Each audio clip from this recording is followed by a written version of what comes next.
नमः संस्कृताय मित्रों, मैं विपिन तिवारी। हमारे इस YouTube चैनल में आप सभी का हार्दिक स्वागत है। मित्रों, आज मैं उपजाति छंद लेकर उपस्थित हुआ हूँ। पिछले वीडियो में उपेंद्र बज्रा, इसके पहले इंद्र बज्रा और उसके पहले अनुष्टुप छंद लेकर उपस्थित हुआ था। आज हम सब मिलकर अध्ययन करते हैं उपजाति छंद का। मित्रों, छंद शास्त्र में गुरु विषयक होने का कुछ नियम है। उसकी श्लोक इस प्रकार है, जिससे हमें यह ज्ञात होगा कि कहाँ कहाँ गुरु होते हैं। वैसे पहले तो मैं इसके बारे में बताया हूँ, लेकिन एक श्लोक के माध्यम से कैसे करना है आपको यदि कंठस्थ हो जाएगा तो निश्चय ही आपकी इस पर अच्छी पकड़ हो जाएगी। तो आइए देखते हैं। सानुस्वारश्च दीर्घश्च सानुस्वारश्च दीर्घश्च विसर्गो च गुरु भवेत्। वर्णः संयोग पूर्वश्च तथा पादांत गोपीवा। यह श्लोक है मित्रों गुरु विषयक, कैसे लघु और कैसे गुरु होते हैं उसका वाला गुरु। सानुस्वारश्च दीर्घश्च विसर्गो च गुरु भवेत्। वर्णः संयोग पूर्वश्च तथा पादांत गोपीवा। अर्थात सानुस्वारस्य अनुस्वार के बारे में आपको पता होगा। जैसे छंद है, ये छंद लिखा हुआ है, छंद छ के ऊपर बिंदी लगी हुई है, इसे कहते हैं अनुस्वार। और चंद्र बिंदी को कहते हैं अनुनासिक। तो अनुस्वार इसे कहते हैं मित्रों। छंद के ऊपर जैसे ये बिंदी लगी हुई है, अनुस्वार लगा हुआ है, तो जिस अक्षर के ऊपर छंदशास्त्र यह कहता है कि जिस छंद के या जिस शब्द के में अनुस्वार लगा हो वह उसकी मात्रा दीर्घ होती है, वह दीर्घ होता है। तो सानुस्वारस्य, अनुस्वार के सहित यदि कोई वर्ण आता है, कोई शब्द है, तो उस वर्ण का, शब्द नहीं, उस वर्ण का गुरु होगा, वह वर्ण गुरु माना जाता है। तो सानुस्वारस्य गुरु हो गया। और क्या हो गया? दीर्घश्च। दीर्घ वैसे गुरु होता ही है। जैसे द में बड़ी ई की मात्रा है तो ये बड़ी की मात्रा ये दीर्घ या गुरु कही जाती है, तो ये भी गुरु होगा। सानुस्वारस्य गुरु होगा और क्या होगा? दीर्घ भी गुरु होगा। विसर्गो, विसर्ग जहाँ होता है वहाँ पे भी गुरु माना जाता है। ये गुरु भवेत्, च गुरु भवेत् हो गया। वर्णः संयोग पूर्वश्च, संयोग पूर्वश्च, वह आधा वर्ण जो एक दूसरे से संयोग हुआ हो। जैसे यहाँ पे लिखा है क्या है? पादांत। जैसे यहाँ पे पादांत लिखा हुआ है तो दा के बाद आधा न है, जो दा के बाद आधा न है पादांत का, तो आधा न जो है ये पहले वाले अक्षर में जुड़कर यह दीर्घ हो जाता है। ये तो संयोग बस ये द में आ की मात्रा लगा है, तो यह दीर्घ तो पहले से ही है। द में आ की मात्रा लगाई है, दीर्घ पहले से ही है। लेकिन यदि दीर्घ यदि न रहा होता द, तो आधा न आया है, तो आधा वर्ण कोई भी व्यंजन का आए और उसका संयोग किसी वर्ण से हो तो उसके पहले वर्ण को गुरु हो जाता है। जैसे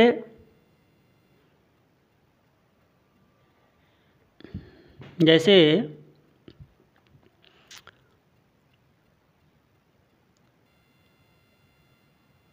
है कंद, जैसे है कंद लिखना है तो क के बाद, क चूँकि लघु है, गुरु नहीं है, यह क लघु है, इसके बाद आधा न आया है, आधा वर्ण कोई भी आए तो ये गुरु हो जाएगा, इसके पहले वाला वर्ण गुरु हो जाएगा। तो संयोग पूर्वस्य का मतलब यह हुआ। और तथा पादांत गोपीवा, और अंतिम वर्ण जो होता है वह गुरु ही होता है मित्रों। अंतिम वर्ण गुरु ही होगा। लघु है तो भी गुरु हो जाएगा। अंतिम वर्ण नियम है छंद शास्त्र का कि अंतिम वर्ण गुरु हो जाता है। तो इस प्रकार यह संपन्न हुआ। सानुस्वारश्च दीर्घश्च विसर्गो च गुरु भवेत् वर्ण संयोग पूर्वश्च तथा पादांत गोपीवा। आइए देखते हैं मित्रों कुछ परिचय। उपजात छंद हम लेके आए हैं। उपजात छंद का परिचय इस प्रकार है। उपजात छंद के प्रत्येक चरण में मित्रों 11 वर्ण होते हैं। प्रत्येक चरण में 11 वर्ण होते हैं। इस प्रकार चारों चरणों में कुल मिलाकर 11 चौक 44 वर्ण होते हैं। छंद का लक्षण इस प्रकार है। अनंतरोधि ऋत लक्ष्म भाजौ औपादौ यदि या उपजास्तयस्ताः। क्या है? अनंतरोदि ऋत लक्ष्म भाजौ पादौ यदि या उपजातयस्ताः। अर्थात शब्दार्थ इसका देखते हैं। इस श्लोक का शब्द क्या अर्थ क्या है? जिस छंद के 2 चरण ठीक पूर्व बताए गए, इंद्र बज्रा तथा उपेंद्र बज्रा मित्रों इसके पहले हम पढ़ चुके हैं। जिस छंद के चरण ठीक पूर्व बताए गए लक्षण से युक्त हों उसे उपजाति छंद कहते हैं। यानी इंद्र बज्रा और उपेंद्र बज्रा से जो संयुक्त होते हैं उन्हें हम कहते हैं मिला के, कुल मिला के बनते हैं। इंद्र बज्रा और उपेंद्र बज्रा को मिलाकर उपजाति बनता है मित्रों। इंद्र बज्रा में भी 11 वर्ण होते थे, उपेंद्र बज्रा में भी होते हैं, और दोनों को मिला के उपजाति बनता है। तो निश्चय ही इसमें भी 11 वर्णों का यह छंद है।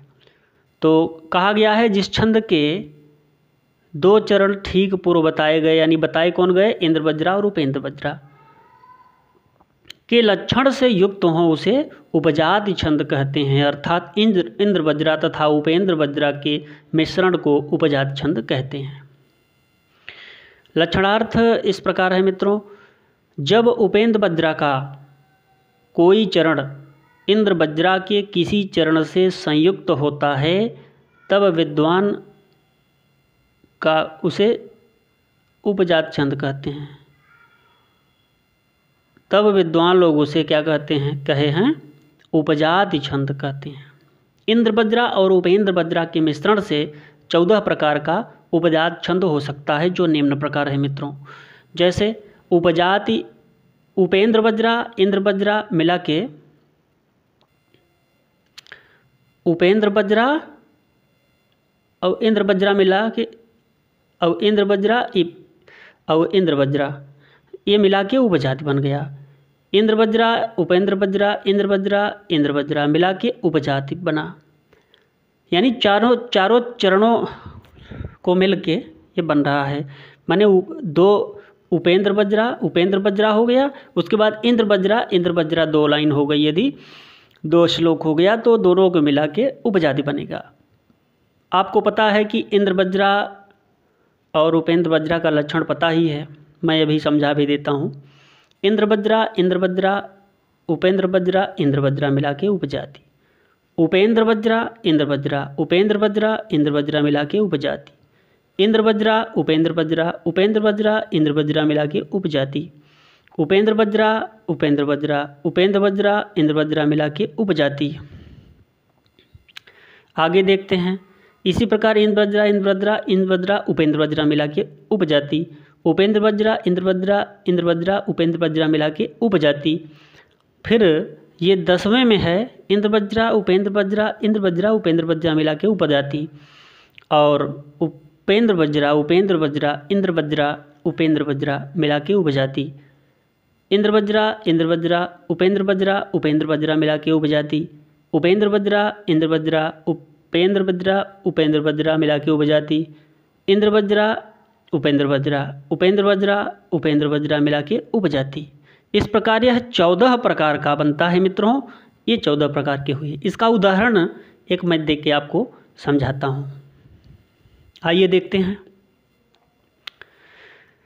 जैसे न चौर हार्यम, इसमें मित्रों आपको पता है कि 11 वर्ण होते हैं प्रत्येक श्लोक में, प्रत्येक लाइन में 11 वर्ण होते हैं। तो एक अक्षर 11 वर्ण होते हैं। तो 1 2 3 4 5 6 7 8 9 10 और 11, ये 11 वर्ण हुए मित्रों।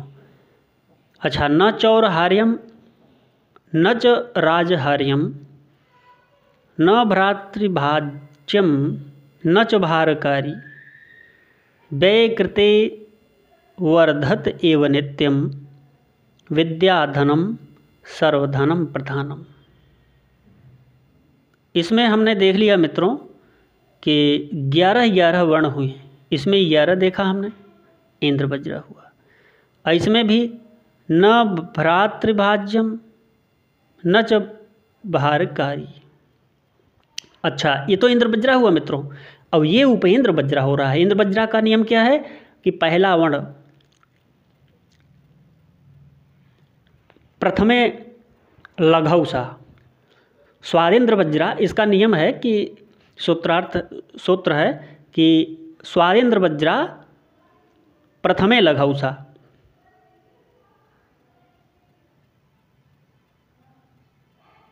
उपेंद्र वज्रा का नियम है मित्रों, उपेंद्र वज्रा का लघौ सा, लघु होता है, प्रथमे लघौ सा। प्रथम वर्ण इसका लघु होता है, जैसे न।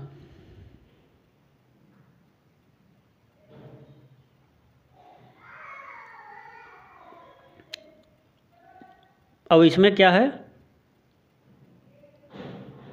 ये उपेंद्र वज्रा दोनों है मित्रों। ये उपेंद्र वज्रा है, ये उपेंद्र वज्रा है। तो उपेंद्र वज्रा में प्रथम लघु होता है वर्ण, और इंद्र वज्रा में प्रथम वर्ण जो होता है वो गुरु होता है। न चौरहार्यम, न च राजहार्यम। देखें यहाँ इसमें भी लघु हुआ है और इसमें भी लघु हुआ है। और उपेंद्र वज्रा ये तीसरा भी है, व्यय। पहला वर्ण है य, आधा वर्ण गिना नहीं जाता, वो आधा है। और ये लघु है, इसमें भी लघु न है, इसमें भी लघु न है, इसमें य है। और इसमें इंद्र वज्रा है, इंद्र वज्रा, क्योंकि इसमें प्रथम वर्ण दीर्घ है।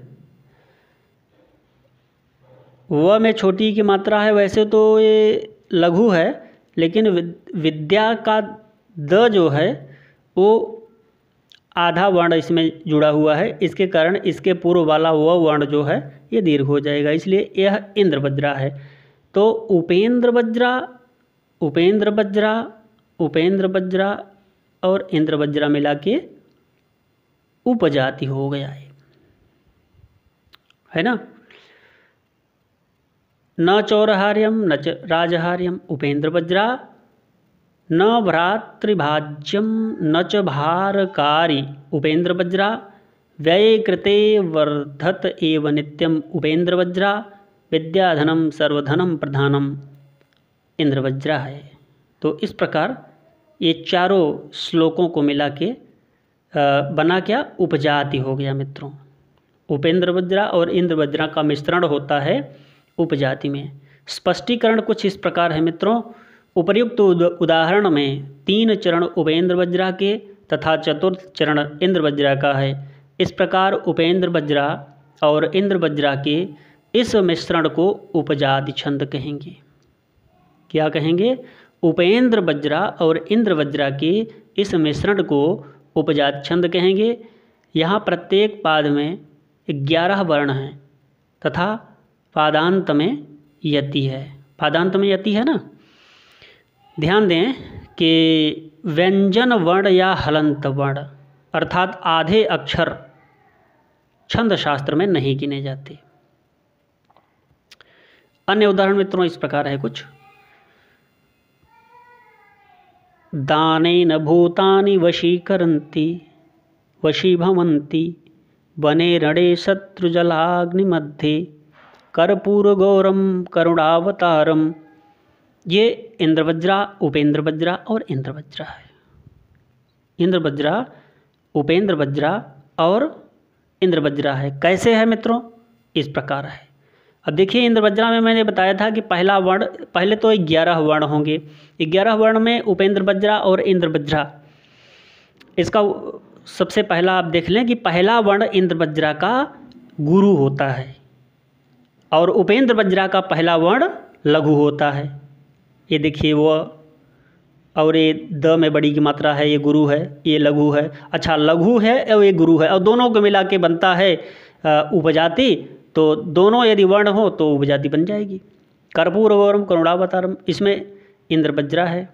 इंद्र वज्रा इसलिए है कि क वर्ण जो है वो लघु है, कर्पूर, और र जो है प में ऊपर र लगा हुआ है, ये क में मिलके ये गुरु बन जाएगा, तो इंद्र वज्रा है। तो इंद्र वज्रा, उपेंद्र वज्रा, इंद्र वज्रा, इस प्रकार है।